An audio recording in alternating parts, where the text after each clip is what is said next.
This Baldur's Gate 3 series covers how to do all major quests and missable content in order so that all achievements or trophies, choices, and major rewards will be available. We'll be striving to get the most optimal or good outcome for all companions, recruit the most allies, obtain all legendary weapons and armor, and have an overall satisfying playthrough.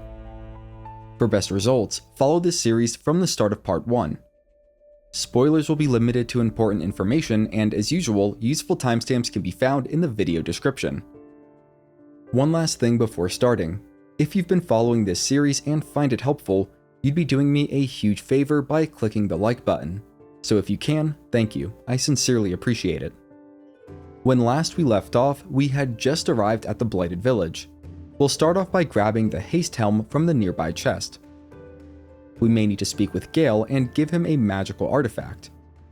We should give him one that we don't use, such as Dragon's Grasp or the Watcher's Guide, as it will be destroyed and lost forever. On the upside, we will get 10 points of approval with Gale out of the deal. Next, we'll go to the southwestern house. There, we'll meet a group of ogres led by Lump the Enlightened. Lump the Enlightened has the Warped Headband of Intellect, which is a useful magic item. That being said, we can save ourselves from a tough fight right now and make the ogres our formidable allies instead. Not to mention, we can always get the crown from Lump later on. To do this, we'll start with a deception check. After that, we can say, "I notice you don't bear a brand of your own," and then, "Forget goblins, you should be fighting for me." At this point, we can pay Lump 500 gold, or entice him with large battles through a difficult persuasion check. The deception path for gaining their alliance is best to be avoided. Persuading the ogres to form an alliance will gain approval with both Shadowheart and Karlach. We can then loot the barrels in the southwest corner of the room for some camp supplies and the bookshelf for a diary that will trigger a cutscene with Shadowheart when read. Next, we'll go into the dilapidated potion shop that is right next to the fast travel point. There are several useful potions sitting out, including 2 antidotes, which we will want to grab and save for later use. Afterwards, we can go to the basement through a wooden hatch behind the counter. There are lots of useful potions and alchemy reagents to be looted down here. After stocking up, we'll pull the lever along the north wall, hidden behind a stack of wooden crates. This will open up a secret path nearby. Heading down that way, we'll enter a cave with multiple caskets. All but one of them is trapped and will trigger a very pesky encounter if opened. Because of that, we will only be opening the one casket along the southern rock wall. Inside is the Scroll of Summon Quasit, amongst other items. This scroll summons a unique familiar or companion, and so we don't want to just use it. Instead, we can give it to Gale to permanently learn, and if your main character is a wizard, they can learn it instead. All we need to do then is cast it. Doing so will earn us the Rude, Crude, and Fool of Attitude achievement, as well as Summon Shovel, a Quasit companion. Following along the southern wall, we'll reach an ornate mirror, which we can interact with. To successfully pass the mirror, we can start by telling it our name. Next, we'll say, "Yes, an ally, I'm an ally of your master's." The first answer is Saz Tam is a foul, wretched creature. The answer to the second question is to clean a wound. And the answer for the final question is I'd look for whatever spell will rid me of this worm in my head. Passing through the mirror, we'll enter a secret lab. There are several items we'll want to make sure we grab and keep on hand for future use. The first 2 are the Scroll of Featherfall and Basilisk Oil. Next, we'll grab the rusted key from the chamber to the west. In the chest near the stuffed bear are several more useful spell scrolls. Towards the east, we'll find the Bracers of Defense in a gilded chest, and these are great for Karlach. There are also plenty of unique books that can be read for progress towards the Bookworm achievement. Finally, we'll ungroup from the party and open the Iron Gate to the east, enter turn-based mode and grab the Necromancy of Thay book, then use jump and sprint to escape the trapped room before exiting turn-based mode. We can't do anything with this book right now, but we will definitely want to hang on to it for later use. At this point, we can return to the surface level of the Blighted Village. We'll find and interact with the water well to the northwest of the fast travel point. Either a successful investigation check or tossing a coin into the well will allow us to enter the cave system beneath it. The first thing we'll want to do is travel southwest along the bottom path to a work area. We're mainly after the Spiderstep boots here, and we'll want to equip these to a character with the ability to push enemies such as Karlach or anyone with the Thunderwave spell. We can then head northwest deeper into the cave system while staying off of the spider webs. Having everyone hide is also recommended, and the closet can turn invisible. There are 3 phase spiders and 2 ettercaps that will need to be eliminated, and we can get surprise on the first group from this vantage point. We'll want to hit the ettercaps with firebolt or some other fire damage to remove the infested condition, which can spread to our melee combatants. This is also the first unavoidable combat encounter since we recruited Karlach and turned her into a monk, and as can be seen, the amount of damage she can deal in a turn when powered by a soul coin and using flurry of blows is staggering. After the encounter, we can loot the surrounding area before heading further west into the cave, and once again, we will want to make sure everyone is sneaking. We're going to get the pest control achievement here by punting the phase spider matriarch into the green chasm below, and it's a good idea for us to save here. I'm going to be using Karlach for this as she has flurry of blows push.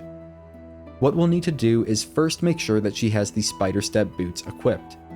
Next, we'll ungroup Karlach from the party, make sure she is hiding, and then wait at the edge of the spiderweb bridge until the matriarch walks towards the south end of her patrol path.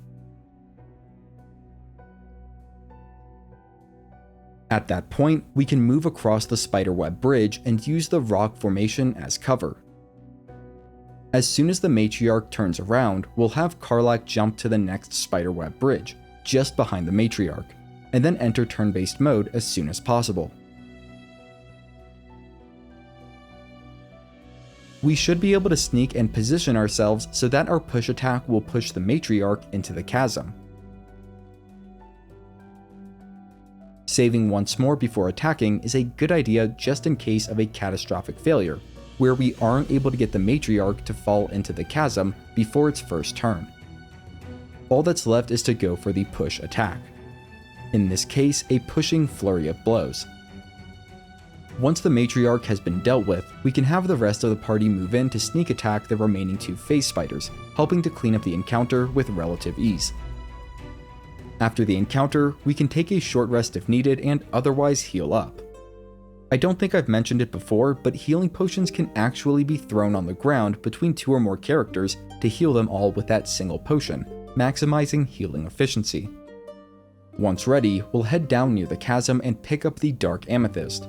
We can then go to read the Necromancy of Thay book, and we may want to put some distance between ourselves and the rest of the party, as both Gale and Karlach will disapprove of us reading it. We should keep Shadowheart with us though, as she won't disapprove and she can help us with either the guidance or resistance cantrips. We'll need to insert the Dark Amethyst into the book's mouth, and we'll want to save before proceeding through the following skill checks, as succeeding in them will provide several major benefits. After inserting the Amethyst, we'll open the book. Following this, we'll need to complete a series of checks. If we're a spellcaster, the example here being a sorcerer, we can perform a series of easier skill checks to read the book. If our chosen class has no arcane aptitude, however, we will instead need to perform a series of more difficult wisdom saving throws. If you need to do the saving throws, Shadowheart can help with the resistance cantrip, which functions similarly to guidance but for saving throws instead of skill checks. Successfully completing all 3 skill checks or saving throws will accomplish multiple things.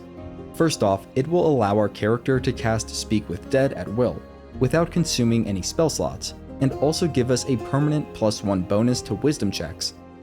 Secondly, Gale should gain a point of inspiration.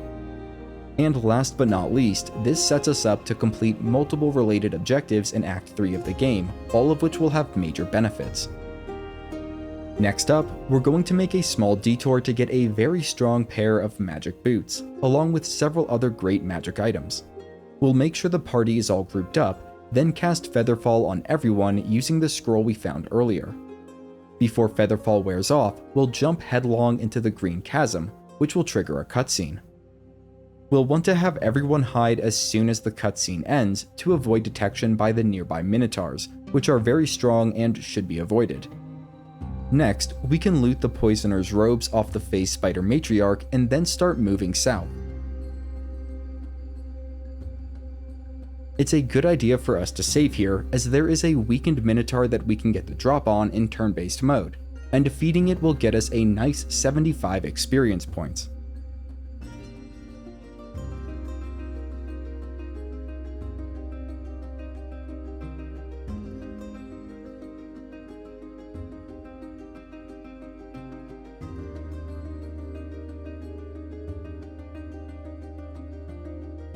Around this time, we will also receive some incoming telepathic messages, but it's nothing to get concerned over.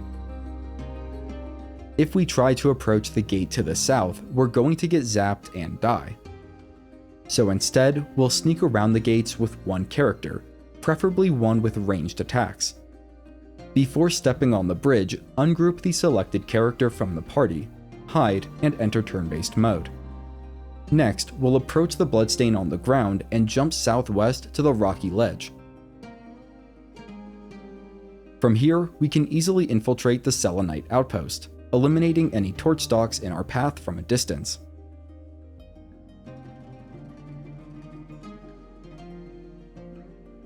Once inside, we can destroy the Moonstone and open the gate.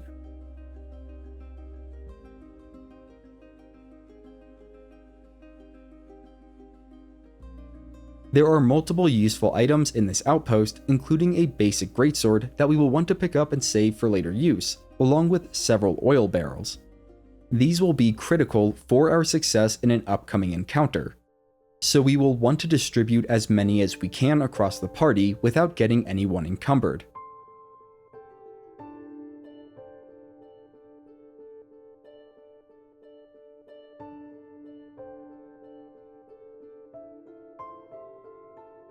Ideally, we will have at least 9 oil barrels.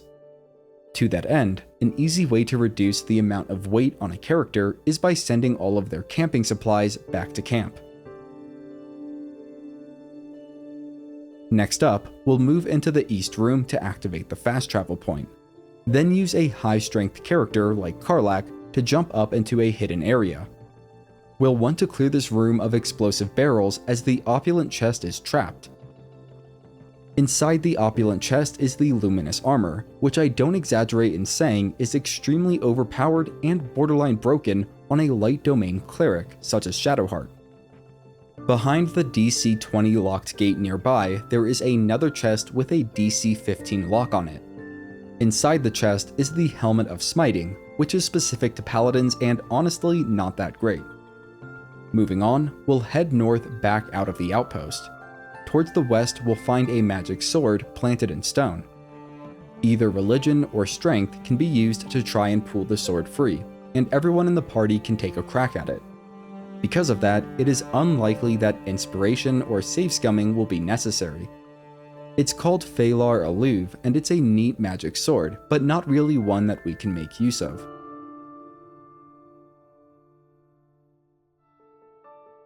Next up, we'll save the game, then head north down the inclined path. We should clear the Timask spores with ranged attacks to prevent confusion, then send one character out ahead of the pack. Karlach is a good choice since monks have great mobility. Be ready to steer clear of a monster burrowing underground, getting to the side of the ramp.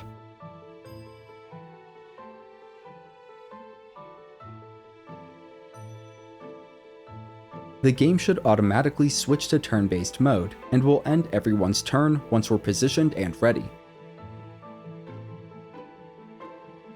Once the Boulette is on the field, we can use Karlach to stack all the oil barrels that we have around it in a circle.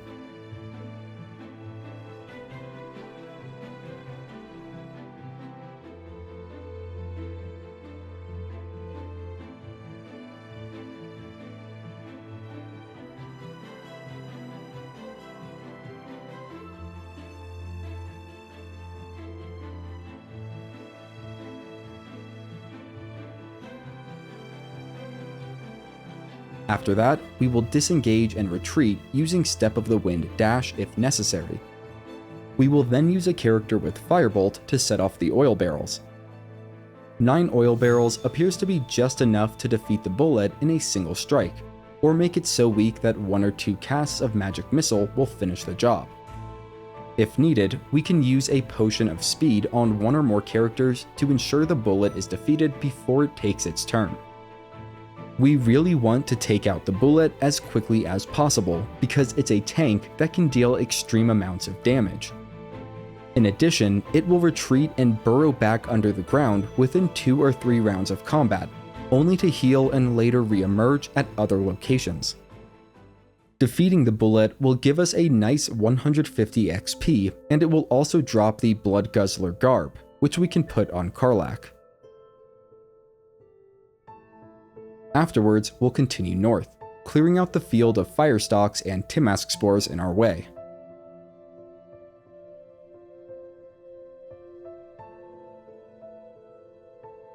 Across the field to the northwest, we'll arrive at the Myconid colony. Although uncanny, these humanoid fungi are easy enough to make peace with through various skill checks. Peacefully resolving the encounter will gain us approval with Gale, Shadowheart, and Karlach. Moving into the colony, we will activate the fast travel point, then move up towards the Sovereign. Along the way, we can speak with Thula, a deep gnome that has been poisoned. Thanks to the antidotes we picked up earlier, we should be able to cure her, gaining more approval from Gale and Karlach. In addition, if we agree to help rescue Thula's fellow gnomes, she will give us the Boots of Speed, which are great on just about any character. They essentially allow the wearer to do an enhanced dash for a bonus action rather than an action. Just ahead, we can talk with the Sovereign Spa and agree to help defeat the Duergar. We won't actually be doing this until a bit later, but we can accept the quest now without issue. Before leaving here, we can grab one last useful magic item from Blurred to the east, and it's best if we limit our interactions to trading for now. Specifically, we'll want the Psychic Spark Necklace, which will boost the Magic Missile spell for the wearer. We will resume our journeys in the Underdark later on, but for now, let's fast travel back to the Blighted Village. If you need to take a long rest, you can, but personally I still have enough resources to keep going, and I like to make the soul coins last as long as possible, given that they are very limited. And if you are taking a long rest now, you can just skip ahead in the timestamps to the next long rest and come back to this point in the video after. In any case, we will next head into the northeast building after picking the locked door. Many of the containers in this workshop contain thieves' tools and trap disarm toolkits. Just be wary of the wooden chest on the ground level as it is trapped. If the trap is set off, it will destroy the ladder nearby, so it's wise for us to climb the ladder and loot the top area first. There is a smoke powder barrel up here that we will definitely want to grab and save for later. In addition, within the locked wooden chest, there is a piece of infernal iron, which we will need for Karlach's personal quest. Within the trapped chest is the High Cliffs blueprints, and we can read it to start the Finish the Masterwork weapon quest. Once we get the required Sucer bark, we can return to the forge here to make the weapon. Moving on, we'll save the game, then head back outside and move west to the windmill. For the purpose of gaining more allies, we need to rescue the gnome in distress, and diplomacy is our best option here. To that end, we can say release the gnome at once. And afterwards, we will have the option to use our Illithid power for an easy skill check, but we're better off saving it for an encounter that is coming up.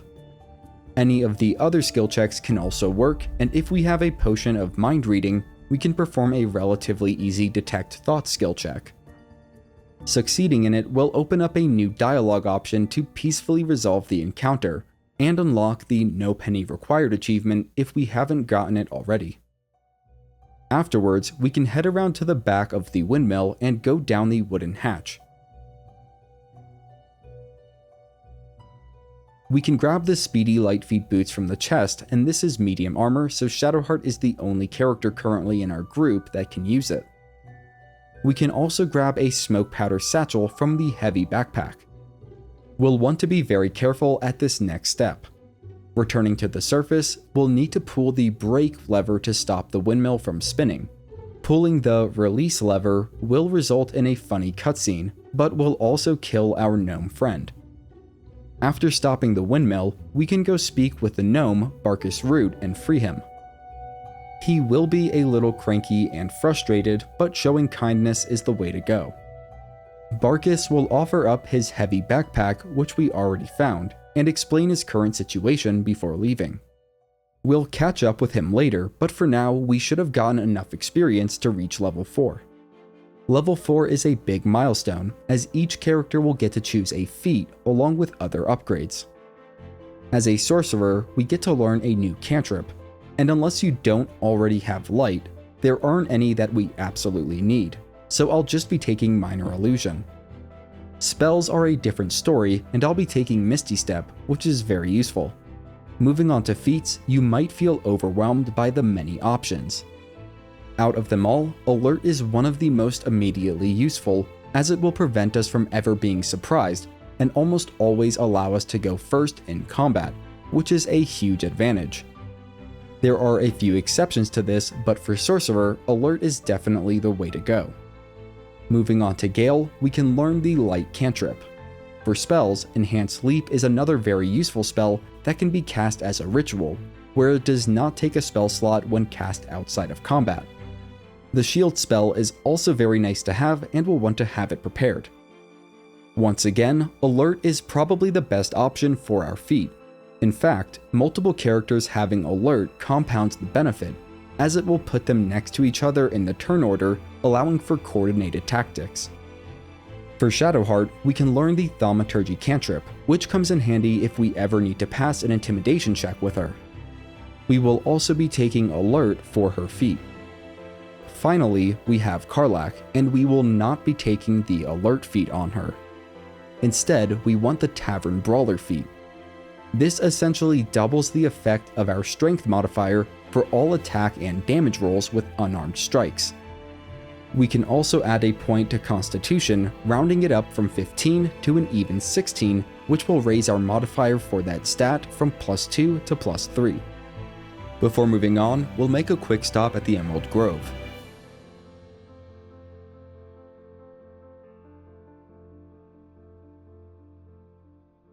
When speaking with Dammon, he'll recognize the Infernal engine in Karlach's chest. Given the piece of Infernal iron we found earlier, Dammon can improve the Infernal engine. This will give Karlach the Heart of Iron feature, granting her advantage on saving throws against being charmed. We'll also gain 10 points of approval with her, and can get another 10 points by speaking with her and saying, "I still can't touch you though," followed by, "Of course I do." Doing this may limit our romance options with some other characters, however, so keep that in mind. Around this time, Gale will also need to consume another magic artifact. Once again, we'll need to give him a magic item to be destroyed, such as the Watcher's Guide. And once again, we will get 10 points of approval with Gale for doing it, as well as progress his quest. We can return to the Blighted Village and exit to the north.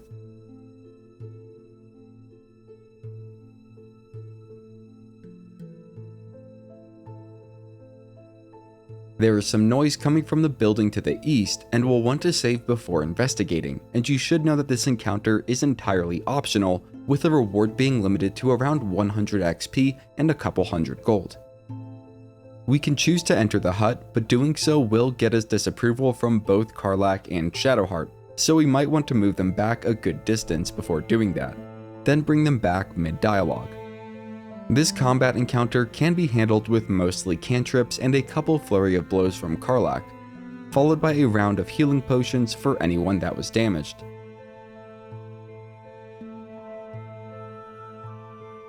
We can get a +1 dagger to the north by passing one of 3 skill checks, then continue moving northwest. If we succeed in a survival check near the bridge, a diggable mound of dirt will appear. Even if we fail the check, we can manually dig in that area with a shovel to get the chest anyways. Moving further north, we'll jump across the broken bridge. Around this point, Gale may need a third magic item to consume. Fortunately, this is the last one we'll need to give him, and I'm going to be giving up the Helm of Smiting. Afterwards, Gale will have more to say. We can say, "Go on, you're among friends," to gain some approval.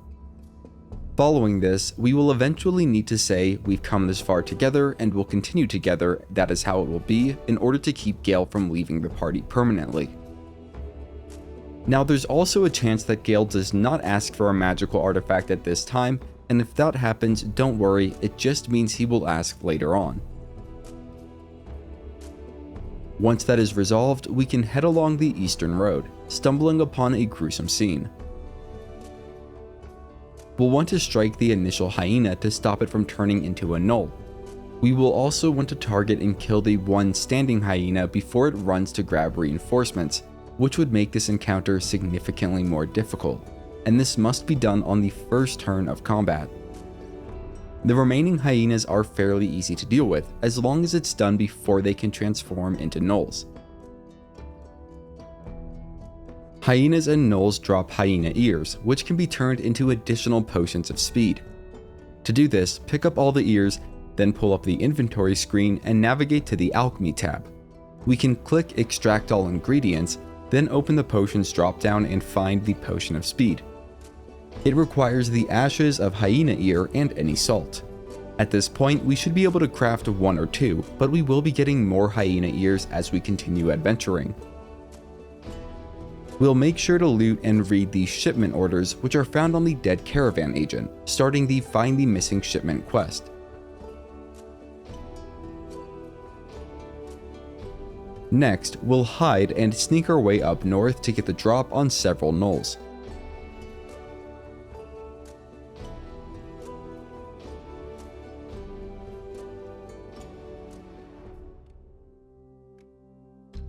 Once again, we'll want to pick up all of those valuable hyena ears, then continue northeast. There is another much larger pack of gnolls to the north attacking a pair of humans. This encounter can be fairly difficult, however, we can make it much easier. First, we should have the entire party enter hiding. We can then move all of our ranged attackers to the elevated position towards the northeast and attack the gnolls from hiding to gain surprise. We just want to make sure we don't attack the gnoll named Flind. This is because we can gain Flind the Gnoll Warlord as a temporary ally if we avoid attacking her and also stand near her, and we'll do this with Karlach. On her first turn that Flind is not surprised, she will engage in a conversation of sorts with whoever is nearest to her. What we want to do is search her mind for the source of the voice. Next, we will explore her memories, seeking a nearby target for the hunger, if that's an option. And then finally, we can do an Illithid Wisdom check. You are of the same pack, command her to devour the other gnolls. Getting Flind as an ally will make the fight far easier, allowing us to conserve resources. Once we are down to the last one or two enemies, we can start chipping away at Flind while she is distracted by those remaining enemies.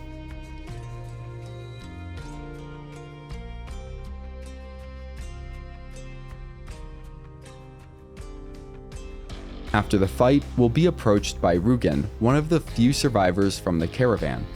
We should stay on good terms with him for now, and he will tell us how to access a hidden underground hub nearby.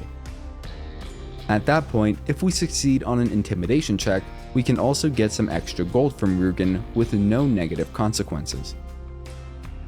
There are many gnoll ears to be looted off the surrounding bodies. There are also two magic items to be had, those being the Speedy Reply and Shattered Flail. Next, we'll want to save the game, then distract Rugen and Ollie by playing our instrument while standing a fair distance away from the caravan strongbox. We should be able to hide with Karlach, steal the lockbox, then quickly return to camp to avoid turning Rugen hostile. For now, we absolutely do not want to open the lockbox.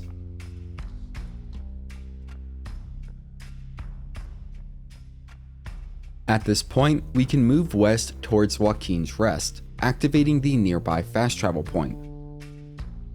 It's not necessary, but the non-combat encounter at Waukeen's Rest is relevant to Will's story. so we can trade him out for Shadowheart before continuing. After testing it out, I opted not to do this as it seemed to complicate the sequence of events and caused me to miss out on additional approval with Karlach and Gale. Moving into Waukeen's Rest, we'll find that the entire complex has been set ablaze. It is best if we get a strength-based character such as Karlach to help break down the main entrance. If Will is in the party, he can also open the door on his own without the need of a skill check. We'll need to rush up to the top floor and break down the broken door to the east.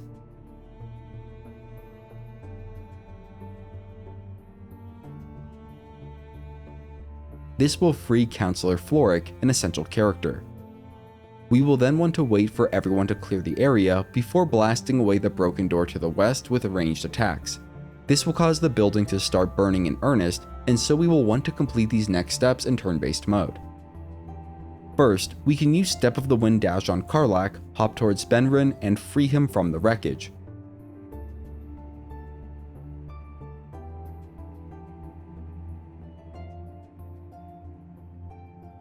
We can then say, "Come on, follow me." Next, we'll bust down the broken door directly to the south to open an escape path for Benrin. There is also a magic item in the room to the north which is engulfed in flames. We can use Ray of Frost on Gale and any other spellcaster with the attack to temporarily douse the flames, allowing Karlach to jump in and pick up the locked chest containing the magic item. It's in the northwest corner of the room.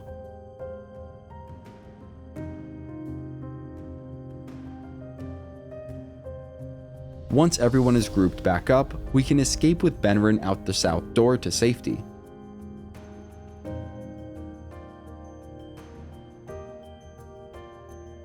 We can ask Benrin about a dowry to start a very small side quest related to it. Heading downstairs, we can talk to Counselor Floric and agree to rescue the kidnapped Duke Ravengard. This will gain us approval with Gale and Karlach, along with our choice of rare magic weapon. Personally, I think the Spell Sparkler is the best choice as it synergizes with Magic Missile to deal a lot of additional damage. We can also lockpick or punch open the chest that we pulled from the fire earlier. Inside, we'll find the Hammercraft Magic Maul. Next, we can go grab the dowry from the small building to the northwest. We'll need to interact with the stack of hay and succeed on a perception check to get it. Once we have the dowry, we can return it to Benrin to complete his quest. Now we'll head into the building further to the northwest. Upon entering, we'll need to say the passphrase that Rugen gave us to a sentry standing guard. We can then enter the basement through the nearby hatch. There are plenty of camp supplies scattered throughout this room. Once ready, we'll head through the locked wardrobe into a hideout. The first thing we will want to do here is speak with Zaraz. We can go ahead and give her the caravan lockbox for now, as we'll be getting it back in a moment. Next, we'll need to go speak with Oscar Fevraz and agree to buying his freedom. We'll then speak with Brem and ask him about buying Fevraz. We can talk him down from his starting 1000 gold price point to a more acceptable 600 gold. This will get us some approval with Gale and Karlach. We can get a bit more, but we may want to send Shadowheart to stand a fair distance away to avoid disapproval from her. Speaking with Oscar, we can then spare him another 200 gold to gain more approval with our kind-hearted companions. Now that Oscar is free, we can set about getting our money back and a lot of useful smoke powder barrels. First, we can sell whatever items we want to Brem in order to recoup our gold, and we will also want to grab a potion of invisibility off of him if we don't already have one. We can then turn on non-lethal damage and save the game, then position Gale up behind Zaraz. Finally, we will have Gale enter hiding and then go to turn-based mode. We will also want to have everyone else hiding so that we can get surprise, although for some reason this doesn't always work consistently. Karlach can start things off by knocking out Brem. Gale can follow by launching Zara's off the high point with Thunderwave. This should put her within a few HP of being knocked out. From here, we will just start knocking everyone unconscious with Karlach's punches.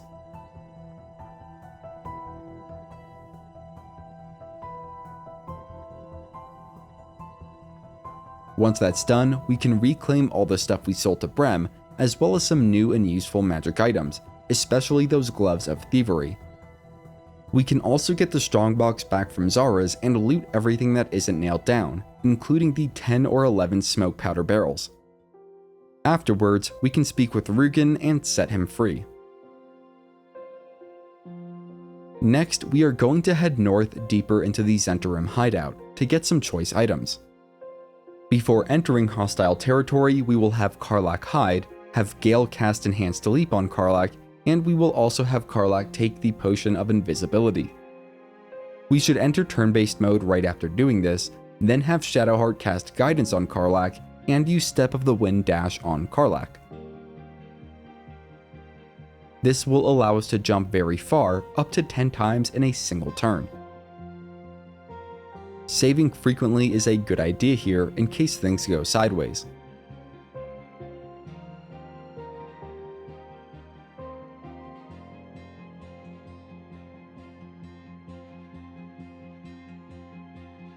We will need to lockpick a 20 DC lock to access the room to the northeast.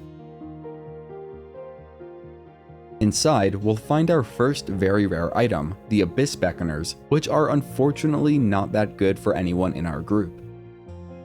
There is a second room to the west with a DC 15 lock in the way. There are 2 chests here and both are trapped.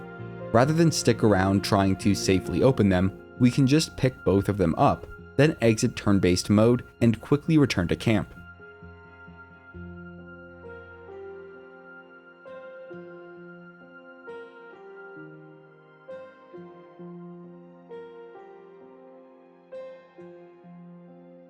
After regrouping with the rest of the party, we can disarm and unlock the chests.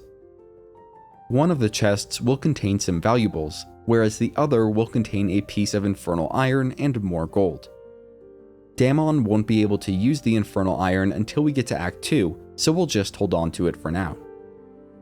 The last thing we are going to do before a long rest is take down those pesky false paladins of Tyr. We'll move east from Waukeen's Rest, crossing over a battle-scarred bridge.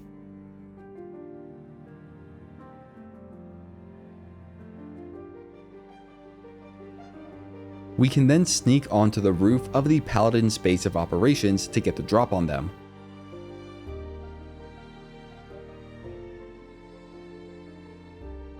There is also a soul coin on the ground up here, and if we pick it up, we will get some new dialogue with Karlach.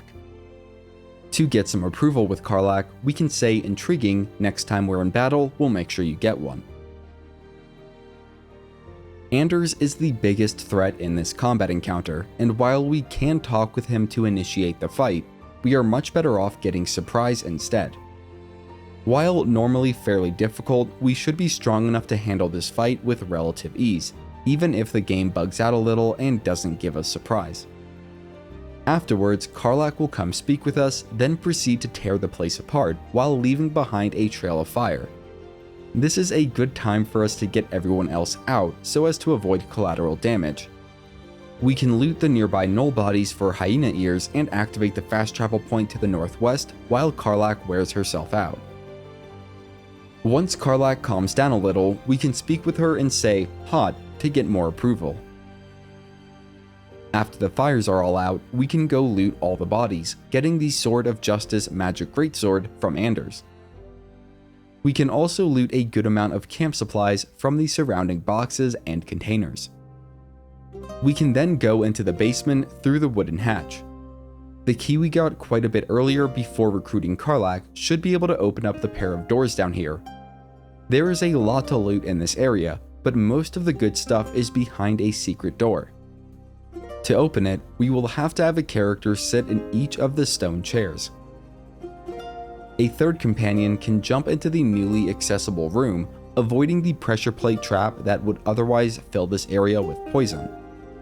The one magic item we can get here are the Gloves of Heroism, stashed within a wooden chest. These are meant to be worn by a paladin and are actually really good on an Oath of Vengeance paladin. After sufficiently looting this area, we can return to camp for a well-deserved long rest. Will is going to confront Karlach. To resolve things, we'll want to say "you got it all wrong," followed by "stand down, you saw what I saw," and finally, "Gods, you're stubborn, Karlach's not a devil and you know it." Everyone nearby will approve of this. Once everyone is settled down, we can speak with Karlach about Will and with Will about Duke Ravengard's abduction. Saying "then the choice is clear, we should rescue Duke Ravengard" will earn us some approval. To earn more approval, we can ask Will what it was like being the son of a duke, and follow it up with "good wine, I'll toast to that." We can also ask Will how he became the Blade of the Frontiers, and follow it with "what act could be finer than saving a life, you must have felt proud." At this point, if we speak with Astarion, he will inform us of his condition, which we will let slide for now. After taking a full long rest, we can speak with Will to get some ominous foreshadowing of things to come. Scratch the dog should also have shown up at our camp, and we can pet him to earn some approval with any nearby companions, besides Astarion. At this point, I'm going to give everyone Longstrider with Gale, and save a spell slot by having Gale cast Mage Armor on my Sorcerer, then switch him out for Lae'zel. Our relationship with Gale should be exceptional at this point, which is more than enough. We can level up Lae'zel and either give her the Alert or Great Weapon Master feat. I will be giving her the Alert feat first and get Great Weapon Master later upon reaching level 6. We can also go ahead and equip her with the Sword of Justice. There is a lot to do this adventuring day, and that includes dealing with the Goblin threat.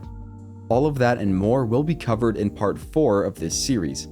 If you have any questions, you can reach out to me in the comments, where I will do my best to help. If you want to watch part 4, you can find it over at my channel, and if you're new, consider subscribing. You're helping me feed my cat. Her name's Marshmallow. Have a great day. If you're here today, have a great Friday and a great weekend. And as always, thanks for watching.